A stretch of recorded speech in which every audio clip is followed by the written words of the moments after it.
Hey, good morning. This is Pete, North Las Vegas. We got our barrel back from John Thomas, Retro Arms Works.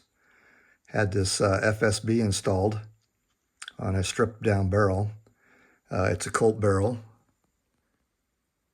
And in the last video, we bore scoped it and we did some basic checks, make sure we thought we had a good barrel before we sent it out. And I'll just hover over this for a few seconds while we talk about John's work. This guy does outstanding work. This is the third barrel I've sent him, and the third barrel that's come back flawless as far as the install. I'm getting ready to put the barrel onto the receiver, and we'll do a check to make sure that the front side base is on straight. I already checked it off camera. I already know it is, but I'll show you guys here in just a minute. So on all three of the barrels that I've sent John over the past year and a half, maybe 2 years now, I don't know. I always have him install the sling swivel, so I'll send him a sling and a rivet, and you can see how perfect he gets these rivets installed. There's no deformations, there's no splits, cracks, it's perfectly round. It's just, he does an amazing job on the sling rivets. While we're over here, we'll talk about the pins. This is the small side of the taper pin, and you don't see any scratches or any issues to where he was pounding pins back in and out trying to make things fit. You can see there's no scratches, no dings, no marks on these pins. So they came in once, so he got everything right putting the pins in. Okay, so we'll take a look at the other side and the side that gets the force applied to it, and you're going to see the same thing. There's no damage to the pins whatsoever. So I don't know what he uses, probably brass or bronze punch. And maybe he goes back and cleans up any transfer marks. But whatever he does, I mean, you can't even tell that the pins were touched. So let's go on the other side and take a look. Okay, so this is the right side of the pins. And this is the driven side, the side that gets the force applied to it to install the pins. You can see there's no marks, there's no scratches. So like I said, I don't know exactly what his technique is, but man, he gets these things in perfect. And if you come in this way, you can see that he didn't make the slot in the barrel any bigger than it needed to be as far as engagement. Everything is just perfect.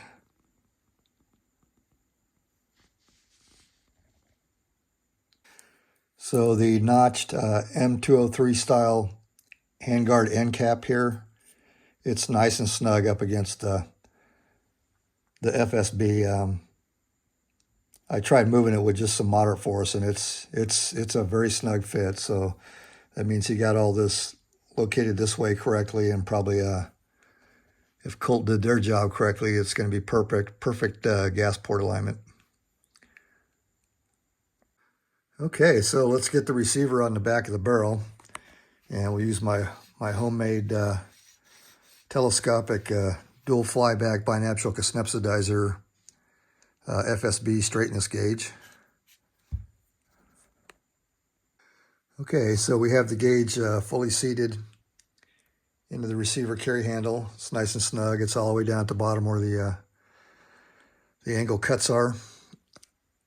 And we are perfectly straight. That is some good work. So we'll get the barrel finished up as far as installing the delta ring. We'll get the muzzle device on, and then that'll probably be it for today. So it's going to be kind of a short video. I already test fit this before I sent the barrel off to John to make sure the threads were good and that there wasn't an excessive amount of slop when you put this thing on. So this is good. Delta ring's good. Something to watch out for on these weld springs, and is sometimes there'll be a lot of leftovers from stamping the wave part before they weld them together, and a lot of times there'll be leftover welds that come in to the ID. So I like to clean these things up and get all the sharp edges and get all the imperfections off of the spring. And let me see if I can zoom in and show you what I'm talking about. Okay.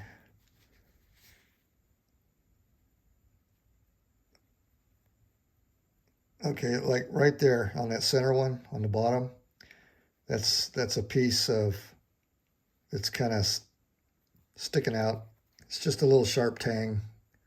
So anyway, I like to come in here with a file and just kind of clean up the edges. You see if I can, might be able to see some of the leftovers and imperfections.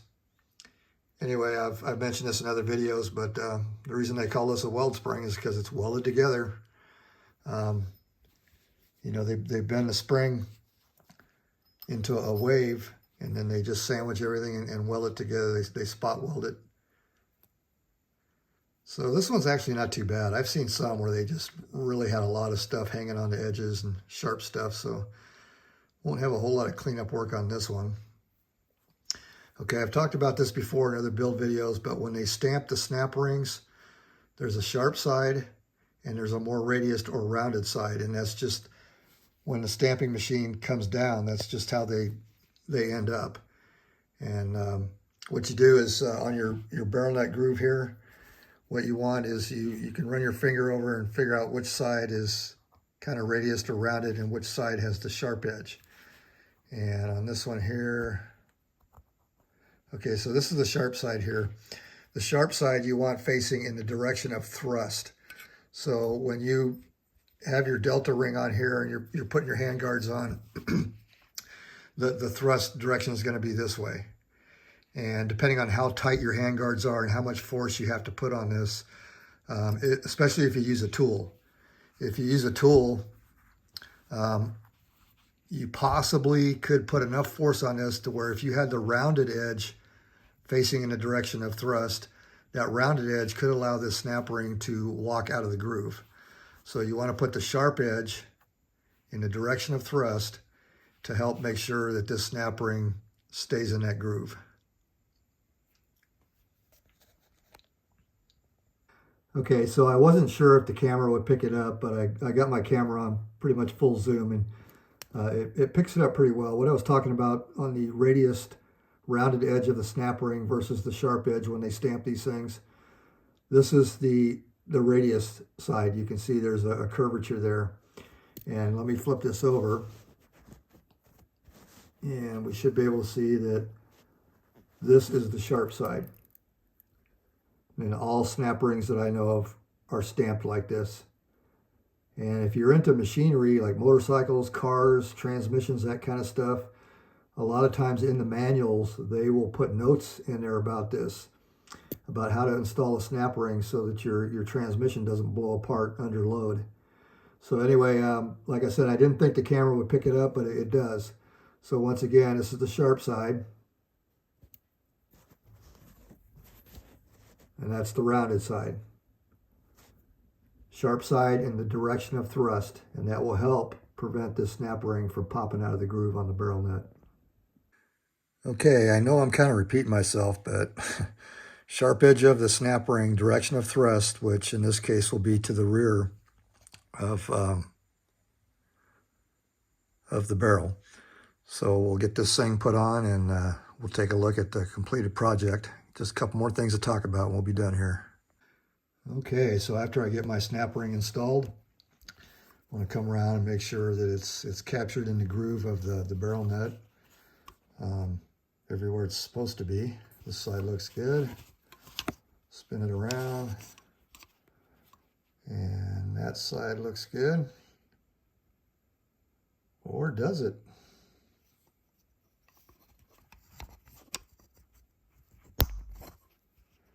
Now it's in the groove. Good thing we double checked that one. All right, I know, I'm saying it again. Sharp edge of the snap ring, facing that way. So I think I mentioned this in earlier videos, but the Colt 727 was the last variant before Colt started producing the XM4, and then shortly after that, the standardized M4. So this was the precursor carbine to those two. So this was the last, I don't know, you might call it Car 15, although that's not quite correct. And then if you really want to get incorrect, you could say this is kind of the last variant of the XM177E2. Okay, that's, like I said, that's not exactly correct, but I'm just trying to explain this version of carbine. So anyway, because they were starting to transition to the M4 profile barrel on the 727, they were still using a fixed carry handle upper receiver, which means that you, if you're going to do this correct, you should install a standard A2 FSB, not an F marked. And you can see this one's F marked. F generally refers to flat top receivers. The dimension from the top of the barrel here to the base on an F marked is 40 thousandths taller than a standard A2. So if you measure from here to the top of the platform, the standard A2 is going to be 40 thousandths shorter. And that's so that your sights match up correctly with the fixed carry handle rear sight. Okay, so the other thing I'm going to be doing here today to try to get as close as I can to a Colt 727 is they use peel washers. They did not use a crush washer. I do have some peel washers. They're a pain in the ass to work with. You basically have to take a lighter or a heat gun or something to get them separated. And then it's a bunch of trial and error. So what I do is I use Surefire shims. And we'll get shims on this to get the A2 compensator timed and indexed correctly. Okay, so I think that's going to be it for today. Once again, I'll give a shout out to John Thomas. He does excellent work. I live here in North Las Vegas. I usually ship first thing Monday morning.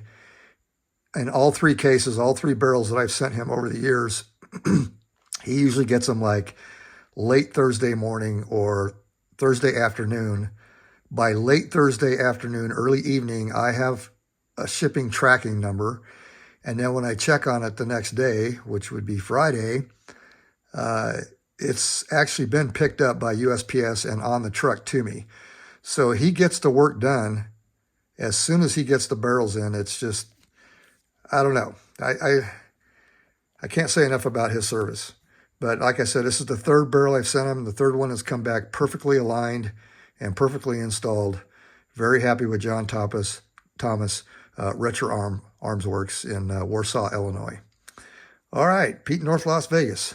Over and out.